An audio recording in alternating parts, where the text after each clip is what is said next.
သက်ငယ်ငယ်နဲ့နားမလည်ခဲ့ပေမဲ့အခုမှဘဝအမာရွတ်တွေနဲ့ပြန်တိုက်ဆိုင်ကြည့်မှတခုခုဖြစ်သွားရပါပြီ1996လောက်က KAT နဲ့မောင်မောင်စော်လက်ရေးခဲ့တဲ့သချင်းတစ်ပုဒ်ဟာနောက်တစ်ပုဒ်ထပ်ပြီးမရှိနိုင်တဲ့အတိတ်ပဲလီးနှက်ချင်းနဲ့အတူဂန္ဓဝင်မြောက်ပေါ်ထွက်ခဲ့တာပါ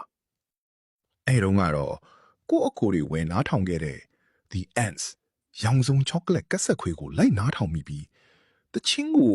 တိတ်နားမလဲခဲ့ပေမဲ့ဒီတပုတ်ကတော်တော်ကောင်းပြီးခန်းစားချက်နဲ့ရှိုင်းလာတယ်ဆိုတာတော့ပဲသိခဲ့ပါတယ် ကဘာကြီးရဲ့မမြဲခြင်းတရားတွေနှလုံးသားကိုစတိဟေရမှုတွေကိုတင်တွေနဲ့နှိုင်းရှင်ပြီး အမှုပညာမြောက်လွန်းစွာရေးဖွဲ့ထားတာကိုကျွန်တော်နဲ့အတူပြန်လည်ခန်းစားကြည့်ရအောင်ဗျာ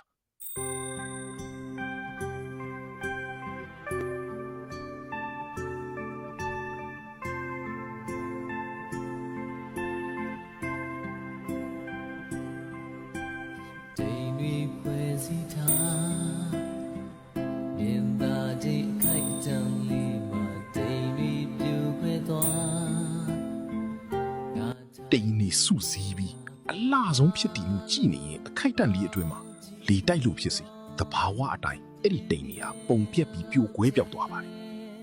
ဒါပျော်ရွှင်စရာအချိန်နေလူအချင်းချင်းစုံစည်းမှုတွေတိန်နေလူပဲခဏပဲလှပြီးရုတ်တရက်ပြိုကွဲပြောက်သွားတတ်တယ်စောင့်မျောနေတာတန်ရောစင်တွေ့ပြီးငေးမောနေခဲ့တာရေးဆက်သူခန်းစားချက်ကတော့သူအချိန်ကြာကြီးပေးဆက်ခဲ့ရတယ်ပင်ပန်းခဲ့ရတယ်လို့ထင်နေပေမဲ့ကဘာကြီးရဲ့အချိန်နဲ့ကြည့်ရင်တရက်နှစ်ရက်လောက်လေးပဲရှိတယ်လို့မျိုးတိုးတောင်းပြီးနှမျောဖို့ကောင်းလွန်ပါတယ်လို့တချင်ရေးသူကဆိုလိုတာဖြစ်ပါတယ်ကိုရက်စ်အပိုင်းမှာလူတွေကအချိန်တွေတတ်တတ်ပဲကုန်လွန်သွားတာလို့ထင်တတ်ကြပေမဲ့တကယ်တော့ကုန်ဆုံးသွားတဲ့စက္ကန့်တိုင်းရက်တိုင်းဟာ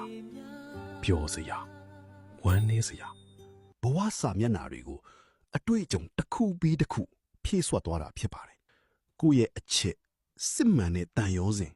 နှလုံးသားကိုတန်ဖိုးမထားပဲဖြက်စီးစတေးပြင်မဲ့သူရဲ့လက်ထဲကိုမှအတိညာမဲ့စွာနဲ့ပုံအောလိုက်ပါသွားခဲ့မိတာကိုကိုနာနာကျင်ကျင်နဲ့ပြန်ပြီးတတိပေးမှတ်သားနေတာဖြစ်ပါတယ်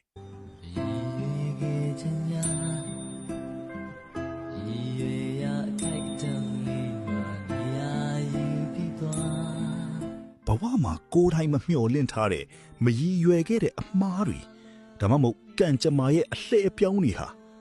ကိုယ်တခေရည်ရွယ်ပြီးတေချာတိဆောက်ထားခဲ့တဲ့စိတ်ကူးအိမ်မက်တွေနေရာမှာအစားထိုးဝင်ရောက်နေရယူသွားပြီ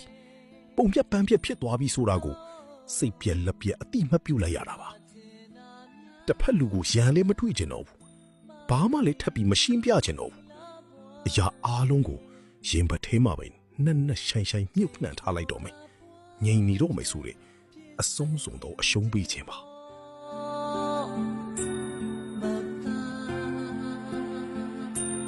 ငါလုံးသားများဘသူ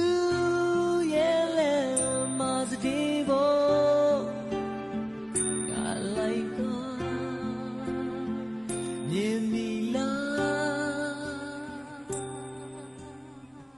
ရင်ထဲမှာတော့နှလုံးသားကအဆအနမကြံအောင်နာကျင်ကြေကွဲပြီးမွန်းကြံနေပါတယ်ကိုကအမှန်လို့ထင်ခဲ့တဲ့အရာတွေယုံကြည်တာအားလုံးမျက်စိရှိမှပင်တဆက်စီပျက်စီးသွားတဲ့အခါဘဝကြီးတစ်ခုလုံးကိုတွေးဝေစွာနဲ့မှားနေပြီလားဘဝရဲ့လို့မေးခွန်းထုတ်ပြီးငိုကြွေးလိုက်တာဖြစ်ပါတယ်တချင်းကဒီလောက်ထိကောင်းနေပေမဲ့နားထောင်ရတာအရန်တိုလွန်းလို့ရင်ထဲမှာမဝသလိုအားမရသလိုထင်ကြံခဲ့ရပါတယ်ကျွန်တော်တို့ချစ်ခင်လေးစားရတဲ့တွတ်ဘီရီမွန် ADS band ကလည်းပဲ2018လောက်မှာကာဗာပြန်လည်တည်ဆိုခဲ့ပါသေးတယ်။ကဲတင်တို့ရောတချင်းအပြည့်အစုံနားထောင်တီးသွားရင်ဘယ်လိုခံစားရလဲ။ဒါမှမဟုတ်နောက်ထပ်အထိပ္ပယ်နဲ့နယ်လုံးလို့ချက်ချင်းနားမလည်နိုင်ကြရတဲ့တချင်းမျိုးရှိလား။ comment မှာဝင်ရောက်ဆွေးနွေးသွားကြပါအောင်ခင်ဗျာ။